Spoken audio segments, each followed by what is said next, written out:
to complement. Oh, thank you.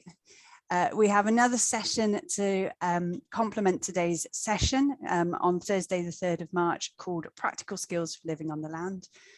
This session will also be run by today's host and will run from 12 till 1:30. And again, this will be supported by a special resource created to accompany the webinar. We also have our regular Wales community-led housing network next Thursday, the 24th, from 12 till 1:30 on the subject of mortgages and loans for community-led housing. As I said, we'll put both of the links in the chat. Also, the recording and resource to accompany today's event will be circulated either later today or early tomorrow morning. So without further ado, today's event will be focusing on One Planet neighbourhoods, multi-dwelling developments. I'll hand over today to our host for today, Jasmine Dale, to introduce herself and the rest of the session. Okay. Thank you, Jasmine. Thanks, Nick. Okay, thanks, Nick, and thanks to the CCH programme for making this possible. Clearly, there's an appetite to know more. So, linking the benefits of community-led housing and land-based living. Clearly, there's lots of positive overlap in terms of being able to finance such a thing, to be able to manage the skills and responsibilities of managing pieces of land. There's lots of social benefits, and a diverse group of people with different outlooks and different skills makes many aspects of it a lot more doable and a lot more enjoyable. So I'd like to, of course, for thousands of years, people have lived and worked together on the land. This was called villages. They still exist. And in a sort of post-industrial globalized world, it's harder to live in the countryside and do this. So we are lucky in Wales to have the One Planet policy, which enables this. And particularly today, glad to have David Thorpe here. He's as our presenter. He's the founder director of the One Planet Centre, author of many books, including The One Planet Life and One Planet Cities. He's an expert in many areas of sustainability, energy efficient buildings, renewables. And what I particularly like is David has a very beautiful vision of rurally regenerating Wales and how we could do this with a network of local organic food producers, clean energy, and a circular economy. So that's David. As for myself, between 2003 and 2006, I lived in 3 communities and learnt land-based skills and built low-impact dwellings.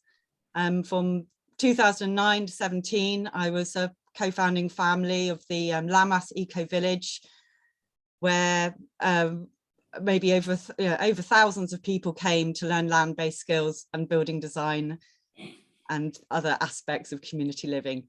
So over to David. We'll have a presentation, then we're going to have a discussion. Please feel free to share your ideas and questions in the chat so that I can sort of pick up themes. And yeah, I think that's everything. Yeah, okay, over to David. Thanks very much, Jasmine, and welcome everybody. And I find it very heartwarming that so many people are interested in this topic. Now, I have over the many years taught lots of people about One Planet development, having written the One Planet Life book, and how to do it in a community has been one of the most common questions that people ask. So there are many ways to do this. We're just going to talk about mainly one of them today. And this is something I will tell you the backstory about later.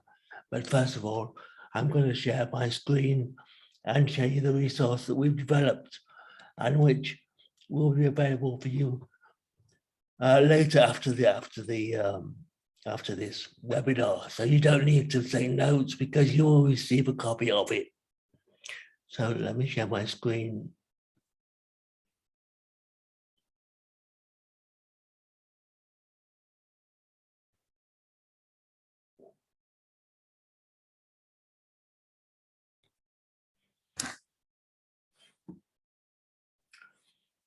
Okay, so this is just one way of doing things. As I say, so the idea is essentially that living together on the land provides the space for opportunities of scale. And it's, apart from Lammas, there's been no examples of large-scale groups of houses in Wales so far. And for those of you who don't know, Lammas itself was not actually approved under the One Planet development planning model, but a predecessor that was peculiar to permaculture itself. So it's not a One Planet development, neither is it really a community, it's just a collection of 9 houses and the surrounding land, plus a community hub that happened to be built on a former 90-acre farm. Each of these dwellings is autonomous and separate, apart from a shared hydro system. So I think it might be beneficial for those of you who don't know about One Planet development to recap what it means. It's the most sustainable way of life in the UK. And one of the reasons why I like it so much is that it's measured. Lots of people say they live a One Planet life or a very sustainable life, but because they don't measure what they actually do, then we can't be sure whether they do or not. Whereas the requirement to fill in a ecological footprint spreadsheet and to make sure your lifestyle impact is below 1.88 global hectares per person is a key and very important part of One Planet development. You also have to have a demonstrably zero carbon home to improve the biodiversity of your land, and to have 100% renewable energy supply, integrate with the local community, that's very important, to minimize the carbon impact of travel, a sustainable water supply, zero waste, and a waste plan, a travel plan, and to provide, and this is quite important, 65% of your minimum needs, which are defined from your land-based activity and from the things you grow and the money you make from selling the things that you produce and sell. So this is what you have to do within 5 years of getting your planning permission. Otherwise, you could be turfed off the land, although thankfully that has not happened to anybody yet. So we envisage that an OPD community will have to meet the same overall criteria, but that maybe it'll be the community as a whole, not the individual households that are measured in this way. And this makes it slightly easier for each individual household. We imagine that such a community has found some land that is relatively near to an existing settlement, because this reduces the transport impact. You can just go very nearly down the road to sell your produce and do your shopping for other things and socialize and so on. And this means that you're saving on the environmental impact of travel. And we would like to negotiate with the planning authorities that this means that you can reduce the 65% minimum needs requirement to 35%. This makes it much more practicable and easy for people to live this kind of life.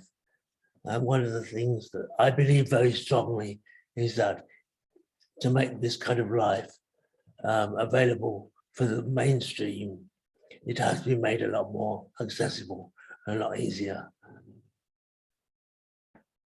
We also imagine that we need to get the economies of scale, enough land for between 20 and 30 houses. That would allow, for example, about 2 to 3 acres per house on average, and each house has its own private bit of garden, and the rest of the land is available for the land-based enterprises and so on. Now the buildings are zero carbon and super insulated. Quite often it's the case nowadays that they're made of timber frame and they're made with recycled or straw bale insulation. And it's quite a common method of building. We find out OPDs nowadays is also promoted by a number of different eco-developers who have sprung up. And we imagine that they're going to be laid out on the side in such a way that it's easy to supply the utility services like solar power and water and sewage services, rather than going to a number of isolated buildings all over the land. It's easier and cheaper to supply them if they're closer together.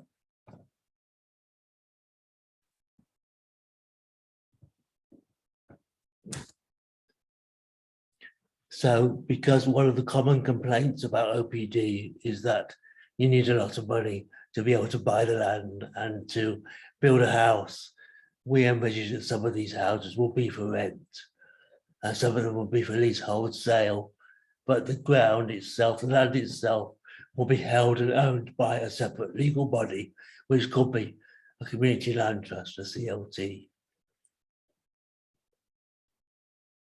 Residents will therefore pay some kind of rent and a maintenance fee to the CLT, and those land-based businesses, they also pay some rent for the land that they use, and that helps to repay the cost of the land and of the buildings. So part of the attraction of this is that you're creating jobs, you're creating the opportunity for jobs to be created, because people who come together to live on this land would no doubt have an interest in one or two different land-based business activities, whether it's to do with forestry or horticulture or bees or hens or flowers or whatever it might be. And these people could band together in groups of 2, 3 or 4 and form their own businesses and use the land that's available. One of these could be an energy supply company that itself ensures that all the other buildings have the necessary power and utilities that they need, and they charge for that service as well. So for the sake of a business plan, we assume that at least one person in each household is going to be involved in this. That means that the other person can have a regular kind of job, whether they're a teacher or police person or work somewhere in the local town. Or they could perhaps be a carer or full-time parent. So if there are 20 households, then we assume that there are 20 adults who can group together with others in these businesses. So there might be, say, 6 to 10 businesses of 2 to 4 individuals each.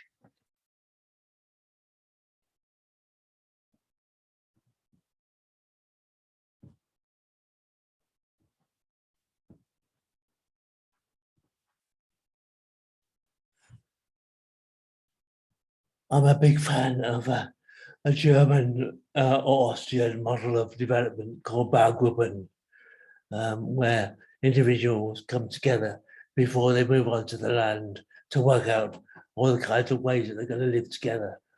And this means that by the time they move onto the land, they are a ready-made community, and you've kind of had the opportunity to weed out those individuals who really don't fit in.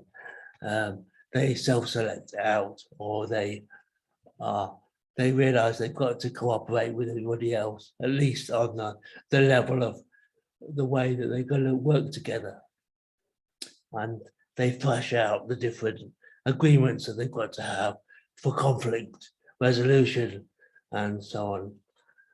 what co-housing is notoriously difficult to do over a period of time because of the power structures that become manifest in groups of people living together over time.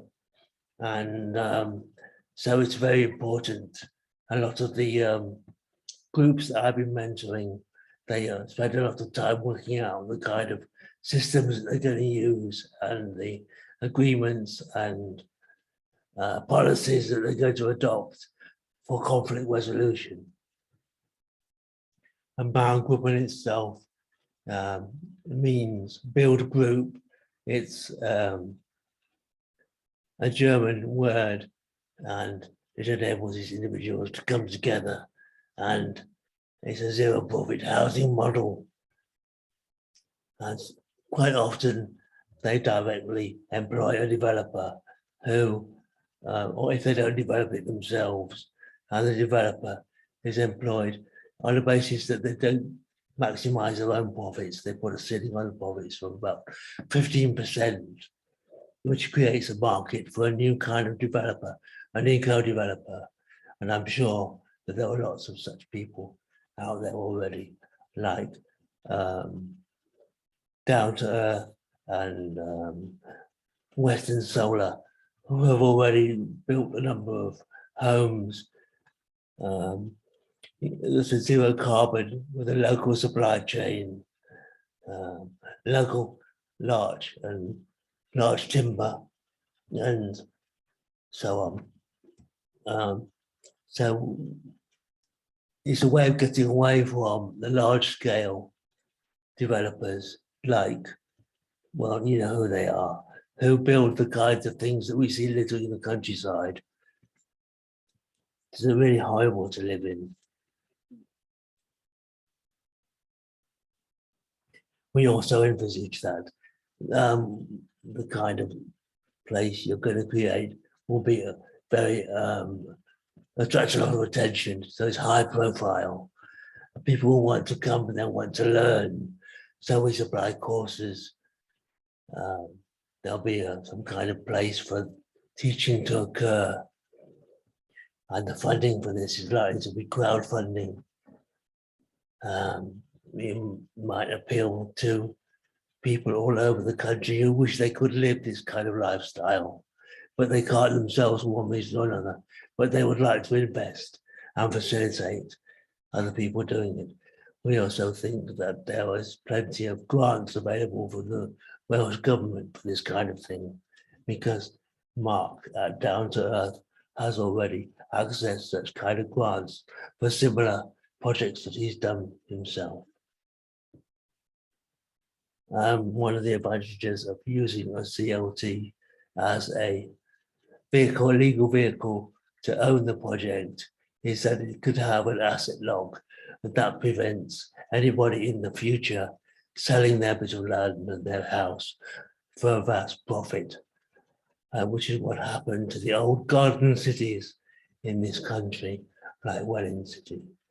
They became very attractive places to live, and the working class people that they were originally designed for were priced out by the middle class, who could afford the high cost of the beautiful houses with nice gardens in a nice location.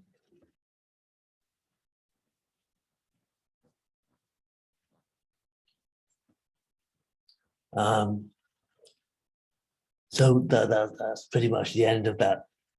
I'd like to give you some backstory now, and that is that this vision arose, didn't come out of nowhere.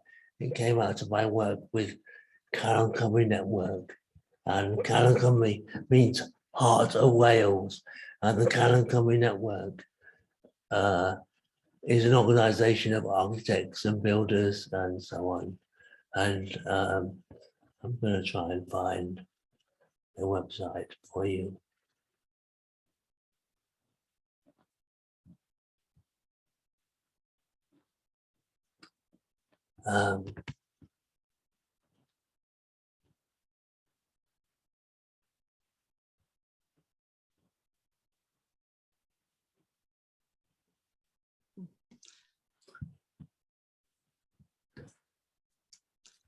please feel free, people, to put any of your observations in the chat, if you've got any, that is. Can you all see my web browser? Yes. Okay. So this is their website, which is Calocumry Network. So calocumry.org, and we're going to look at a video which I had made to promote this general idea. So I hope that you can hear my sound on my computer.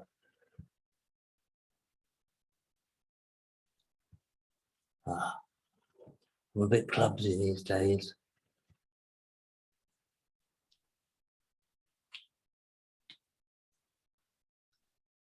That's it, looks good. There is a beautiful train line that runs through the heart of Wales, from Llanelli to Knighton. But many of the towns it passes through suffer from low-paid jobs, poor housing and neglect. Yet the land around them, the heartland of the nation, has the potential to feed, water and supply power to most of Wales and perhaps beyond. The region is a vital resource, but it is underused. It demands a long-term vision. New or revitalised settlements can make the land more productive. They can enrich the soil and landscape and support real jobs linked to horticulture and forestry services with affordable homes. The railway can help deliver these goods to urban Wales and other markets. It's low-carbon transport. Local non-profit groups and councils can support such projects and make them self-financing. Wales leads the world with forward-looking policies. The legislation, the need and the opportunity are all here. We can set an inspirational example for the world of how rural communities can thrive again. Sign up to our newsletter and join us.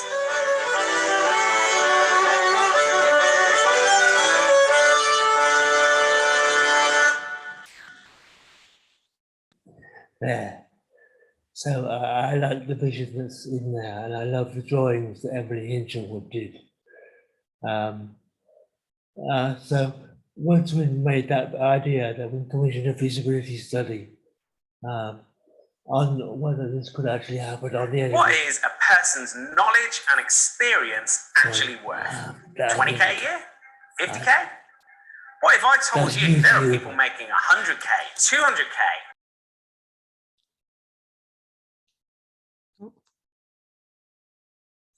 The joys of adverts after YouTube videos. Yeah, it sounded like we had a unexpected person from outside come. Okay, sorry, David, you're on mute again now. Yeah, you might need to just pick up a little bit of just what you started to say when we lost you with the advert. Thanks. Yes, sorry about that, folks. That wasn't a word from our sponsor. Yeah,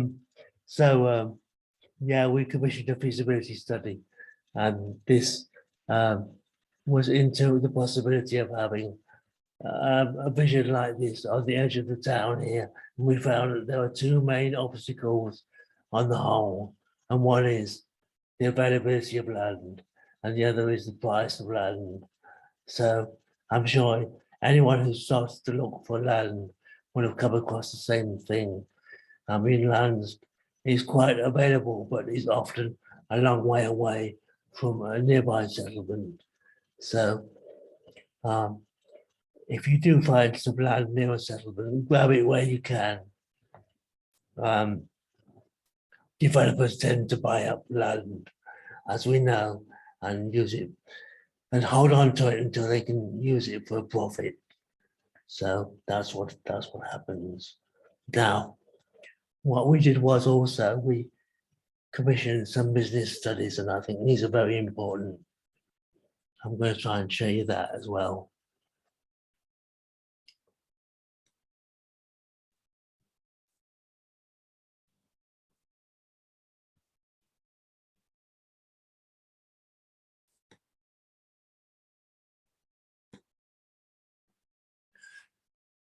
So we imagined we imagined three hypothetical businesses that the residents would start. One is a market gardening, like a veg box. One is flowers, because flowers are great things to grow and they're very popular.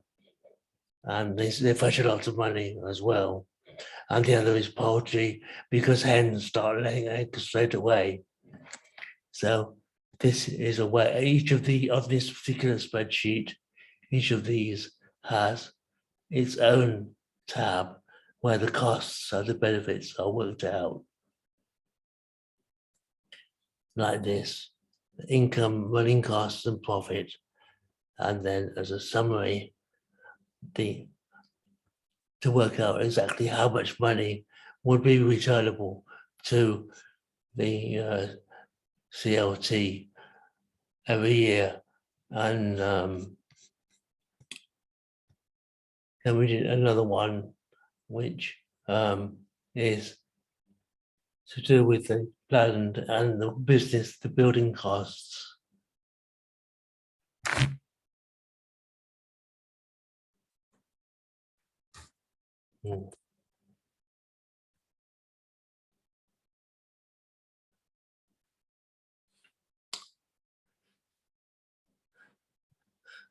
Sorry, I'm sharing the wrong thing.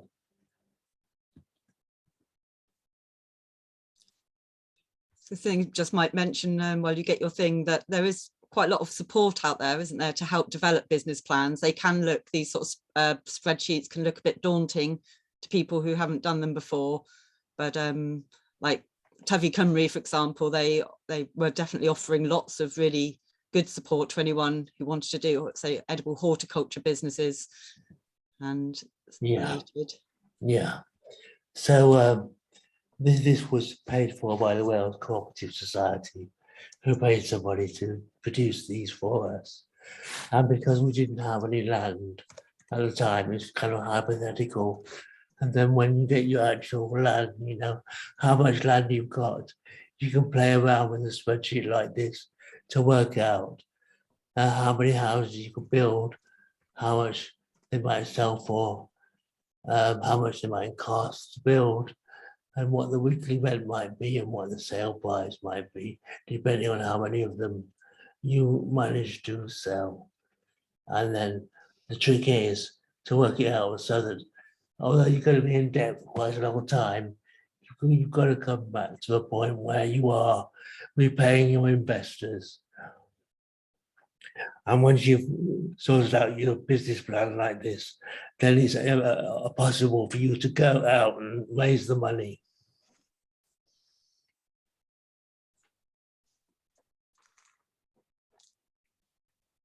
There's also the question of agreements and the kind of agreements that you might have with each other.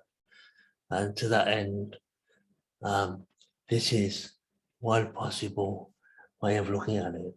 And in this model, you look at the different activities that a community could have, and you need a membership agreement between each other that you just thrash out. And then there are many other people who are interested in this. So you've got to think about the tenancy agreements you might have and what to do about voids, what to do about the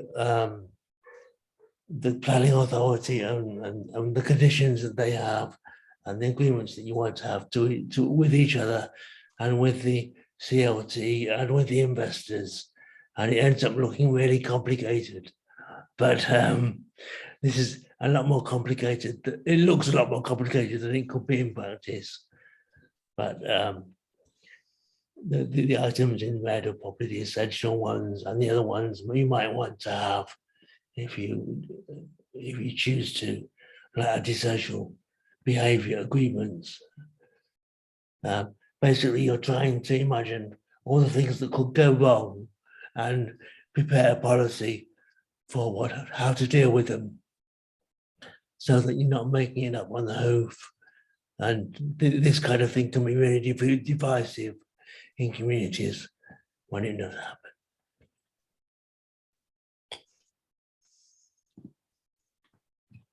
Brilliant. Okay. Okay. Back to you, Jasmine, and any questions anybody's got. Thank you very much. So on my screen, everybody apart from 4 people is a black rectangle, so I don't know how many people are here or listening. So have we got any thoughts, observations? I can recognize that some of the people here I know already in land-based communities, so it might be interesting to hear your reflections on your, say, internal agreements, or how your, you know, livelihoods and things are going. Does anyone want to raise their hand or just jump straight in? I'm not meaning to put Pip's group on the spot, but I'm intrigued to hear more about your process and what you did, because I know a little bit about it. There we go. He's unmuted. Thank you, Guy. Not putting too much on the spot. I suppose we've gone about it in a slightly different way, in that we followed somebody called Jackie Carpenter, who is an amazing woman who lives down in Cornwall. And she... Can everybody hear that? Because I can't. No. Could you speak up a little bit? Thanks. So Jackie Carpenter model, he was saying.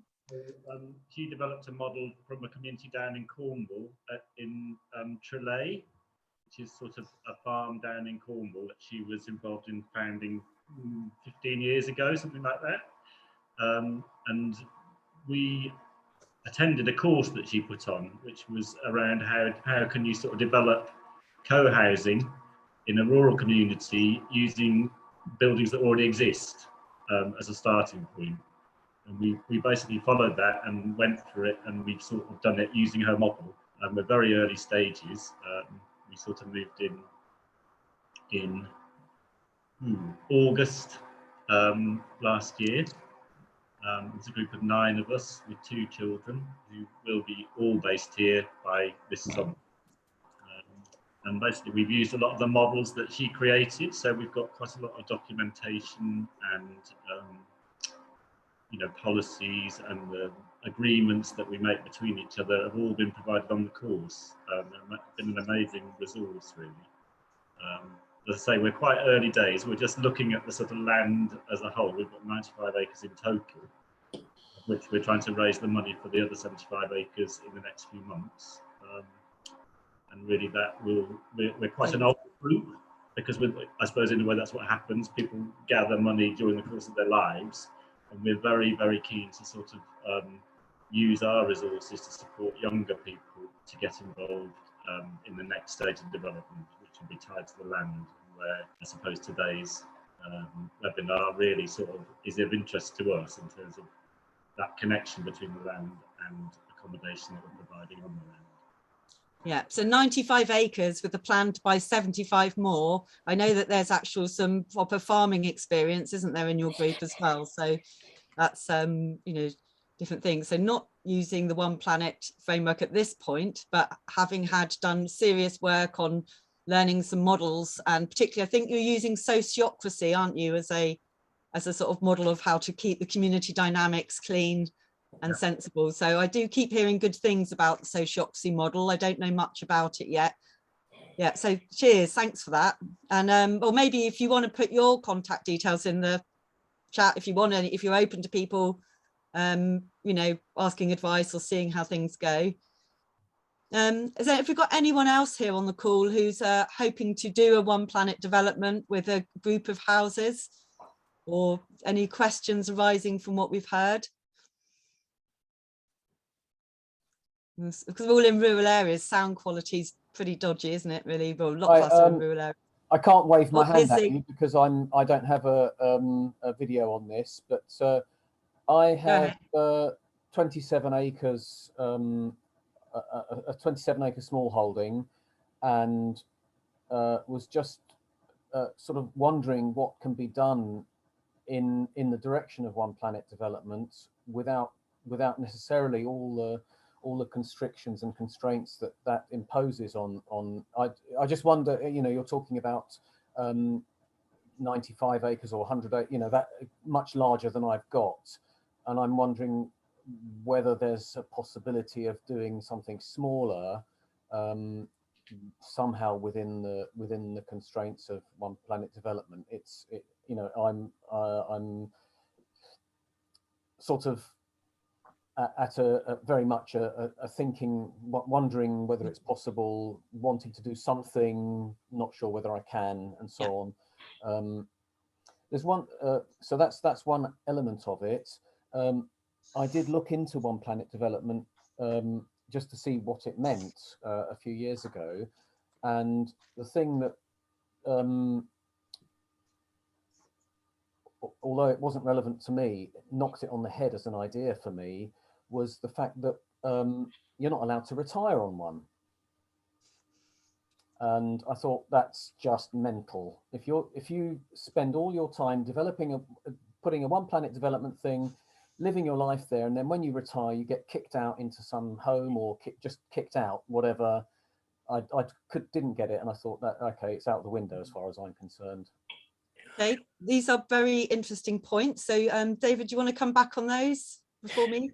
Well, the last point is a point about OPD, not a point about communal living. But it is commonly raised, and I've got an answer to it. That's on our website, thewhatplanetlife.com, under the frequently asked questions. If you want to go and look at that afterwards. Thank you.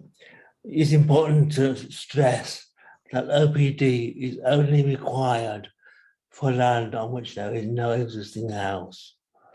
So if you've already got some houses on your land, you don't need to go down this route. And therefore you can do anything that you get planning permission for. Mm-hmm. Yes, I realised that. I was just looking into the idea for perhaps if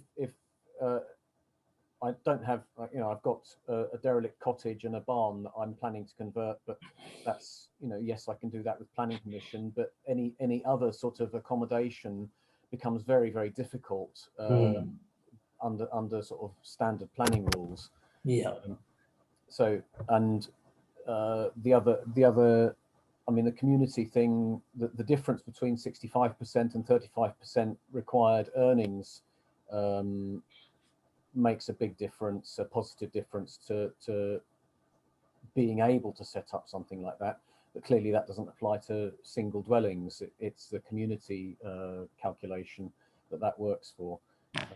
Anyway, thanks for your answer, David. Okay. Yeah. I finally got my mic working, Jasmine. I was trying to answer your question and say hello earlier. Hello, everyone. Hi, Ross.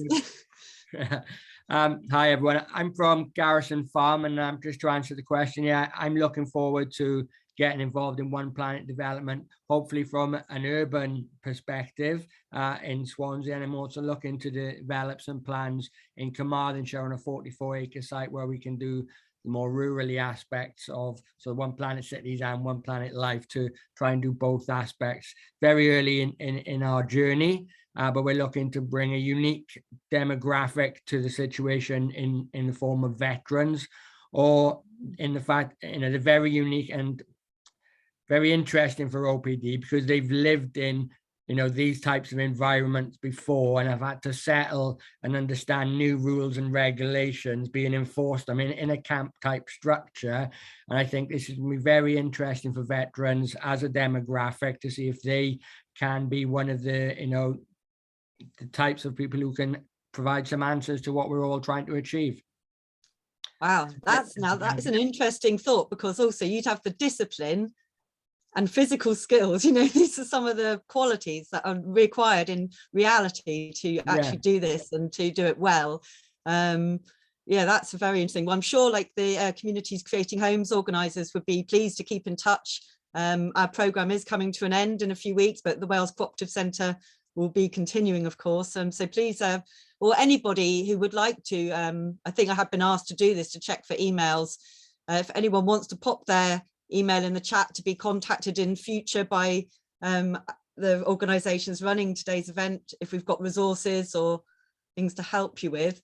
Does anyone here, including David, want to speak to Ross's suggestions there, his points, his interesting project idea that he had? Kaz? Well, Ross and I have talked before. So Sorry, I missed that. Yeah, I think Ross and I have talked before, haven't we, Ross? Yeah, we have, David. Nice to see you again. I'm working on, thank you for the introductions that you've made and the advice you've given so far. And I'm working hard on muddling through it all, really. Yeah. So how's it going in Swansea? Are you getting any support from the council at all? I seem to be getting a little bit further ahead now, David. Yeah, I've had some interesting conversations with some of the connections that you provided, and I'm now developing some policies and plans to take to them so they can see how I'm adopting to it and how I envision my sort of element of one of the problems I'm trying to solve in food security. And I think my military background has got will be very helpful for this sort of one planet approach to a circular economy food security issue. So yes, David is the answer. Not quite as far as I'd like to be ahead yet, but these things take time. And what about the project in Carmarthenshire? Slightly slower on that one, David. Again, because of the points that you've mentioned, the price of land and actually getting that, although, as you know, the site there is no, not that it's not a rush to get it, of course, because the price is going up and up and up, but the land is there available for this specific project once we get the right funding. We're developing the plan further and further, and I think crowdfunding, as you mentioned, will probably be one of the things that we'll first start to look at over the next coming months. I do know that Down to Earth has expressed an interest in this, so they will be prepared to take it on and to help to pay for it. Oh, that's fantastic news. I'll have a word with Gwyn then and Mark down there and see if we can get a conversation going. Yeah, Mark's been to see the land. Fantastic. Yeah. What about these? Anyone else down in the quiet black rectangles? Because we've only got 15 minutes left now. Jasmine, Nick? there was a question from Lisa, but she's just appeared on video. So if you wanted to ask that directly. Brilliant. Hi, Lisa. If you unmute and. Hi, sorry, I was walking then. Yeah, I sort of half caught when you said about reducing the amount of food we'd need to produce, and I wanted to know what the sort of basic, is that sort of a general, would that be across OPD, or was it specific to near settlement, or is it more of a community thing? Yeah, it is near to a settlement and it is a community thing. And it's a hypothetical suggestion that has been made by the One Planet Council, who discussed this idea a few years ago and wanted to come up with a way to make it easier for people living in communities that happen to be near an existing settlement. Because the Town 6 policy document, Technical Advice Note 6, by the way, is the Welsh document in which One Planet development is described, and it does prescribe that One Planet development could happen not just in the open countryside, but on the edge of an existing settlement and within an existing settlement. It's just that it hasn't happened yet. So we thought if it does happen, what might it be like? And so we came up with these proposals. Are there any other aspects of it? Because I know it does say in the policy that if you do live on edge of settlements, some of the requirements would be less. Is there any other areas that it might impact, you know? I mean, the proposal. I mean, I think if you've got a water supply there already, then you should use it because it's going to have less of an impact and environmentally. And we also think that if there is a grid connection, then as long as you export more power that you generate than you use yourself to compensate for the fact that the grid is a bit dirty, then you should be able to connect to the grid. Okay. Brilliant. Thank you. Did you have your hand up, Sadie? Can you hear me? Yeah. Okay, I've got a little question for David. Well, and just to say thank you very much. I was quite moved. I get quite moved when these, there's like, it doesn't seem a reality, and then it's like, oh, it could be a reality, this kind of living. Is your proposal a branch off the One Planet development? So is that a sort of something that people can come to you and that you've designed this thing and then work on that? Or is it a vision? Or is it coming into place? And also, so there's like two questions. The big problem seems to be land availability. And it's quite funny. I've just been on another call with, I've taken loads of notes with the IWA. They did another presentation, and the IWA have been making, or they've made a recommendation to the Welsh Government that local communities become more empowered to take ownership of land. Well, that's a massive thing. This is just the beginning, I think. So they've created a policy that they're putting forward to Welsh Government, which empowers communities to take land ownership. I think we're far, far from it, but I'm interested in what is the likelihood of more community land ownership. I know it's like really, really early stages. I feel really passionate about the land coming back to the people, and I get quite angry about the ownership of land from distant aristocracy. I live in an area, rural area, and most of it's owned by people who live in London, and we have absolutely no, chance at the moment. But there is this awareness now that in Wales we have the least amount of empowerment as communities. Scotland and England have a lot better policies. We don't really have any kind of policy for community land ownership. Yeah, so my question is what you've just created something that we can use? Is it in place in OPD now, or is it an idea? It's a proposal. It's a proposal, okay. Yeah. And that will need to be accepted by? It's the way of... by the planning authority. By planning authority, okay. Yeah. It's drawing on various models and best practice, as David sees it, to put together a sort of working, sane way of organising it and utilising that within the policy. I think it's beautiful. I love it. But what do you think about land ownership in Wales? I think that I do know that lots of farmers, including the farmer who has bought the land that we want to develop in Carmarthenshire, have been subject to approaches from estate agents acting on behalf of companies who want to buy the land for clients to do for net zero and rewilding projects for net zero.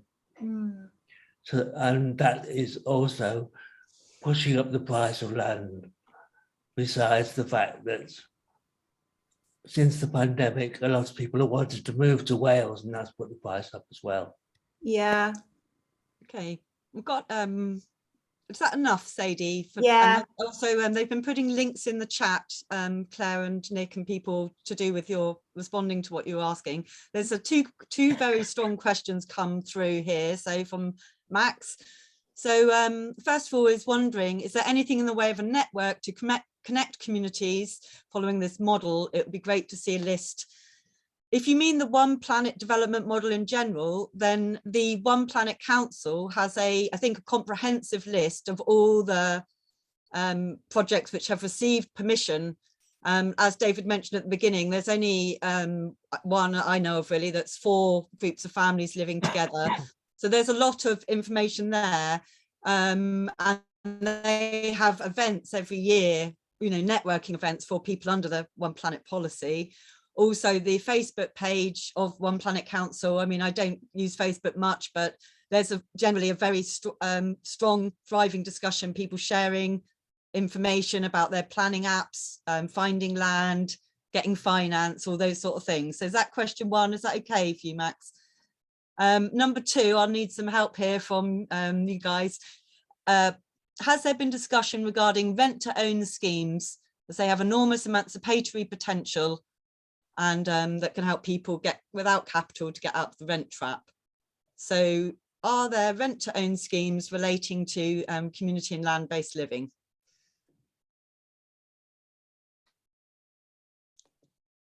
Well, it's either my bandwidth or there's no answer. I think just to cut in there, I think if you're looking at a community-led approach, there's certainly ways to have a look at shared ownership and other ways to build up equity within a scheme in a way that keeps it affordable as well, which is a focus of communities creating a home. So bringing people together in affordable homes that are going to be affordable for the first resident and every other resident.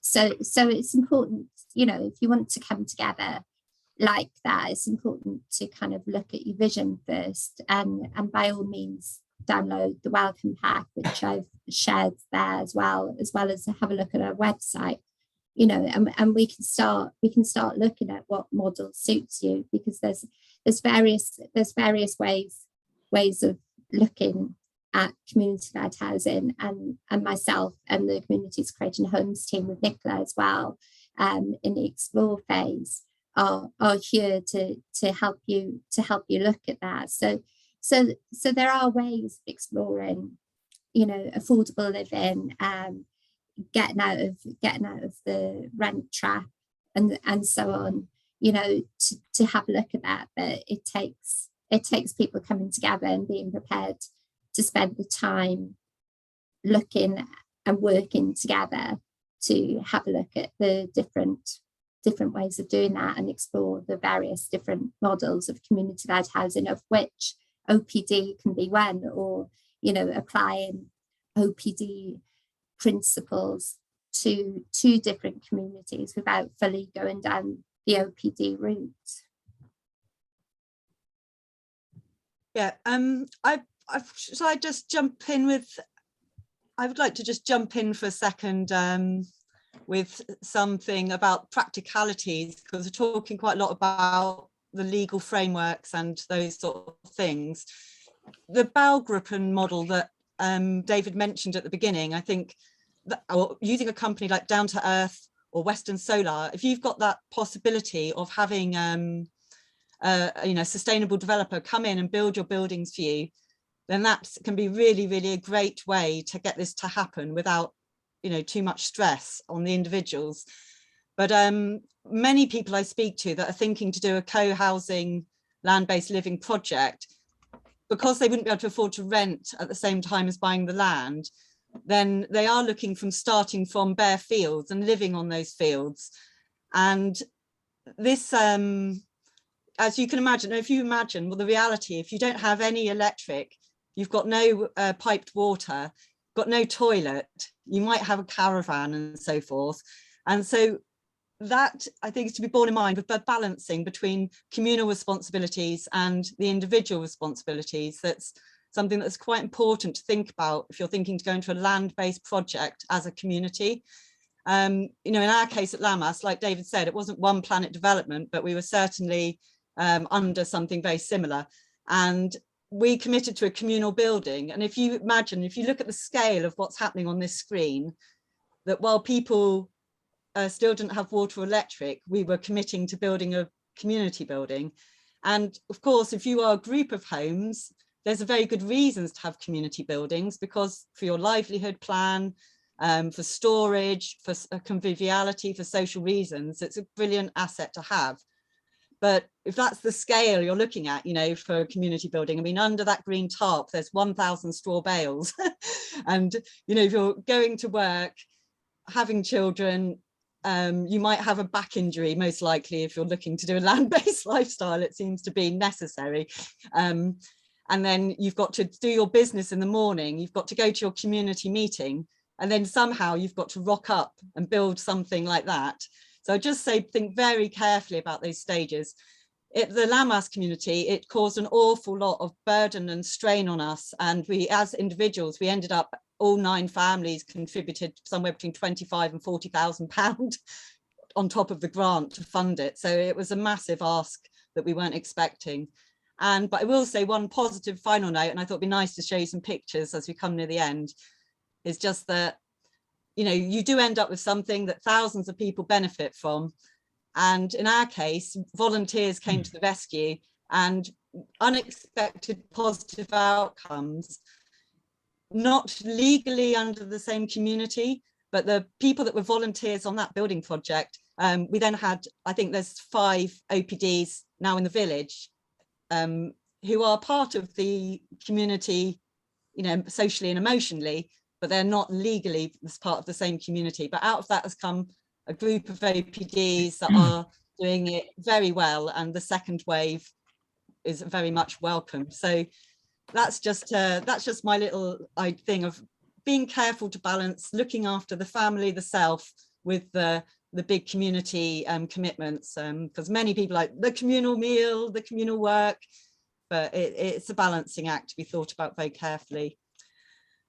So we're at 1 o'clock. There's no more particular questions come up in the chat. Kate's just put about her new community, the idea that she started, Witchwater, so that's there for people that want to get in touch. If you want to chuck in an insight you've had into the chat now in this last few seconds, please do so. And David, would you like the last word? No, thanks. Okay. I'm very interested in the points that the people have raised. It's very good. As Sally says, very inspiring. Many thanks.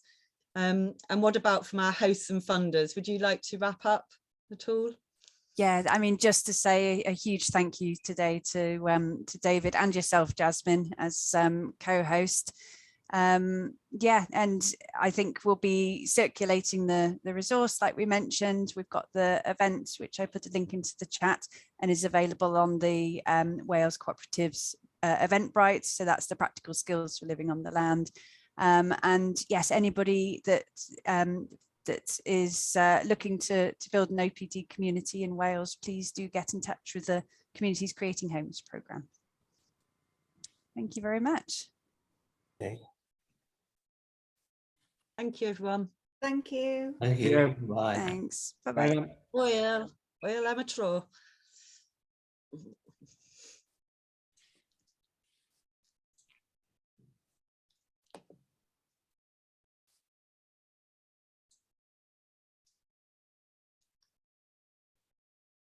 I love the way Guy and Pip, they were smiling so much through the whole thing.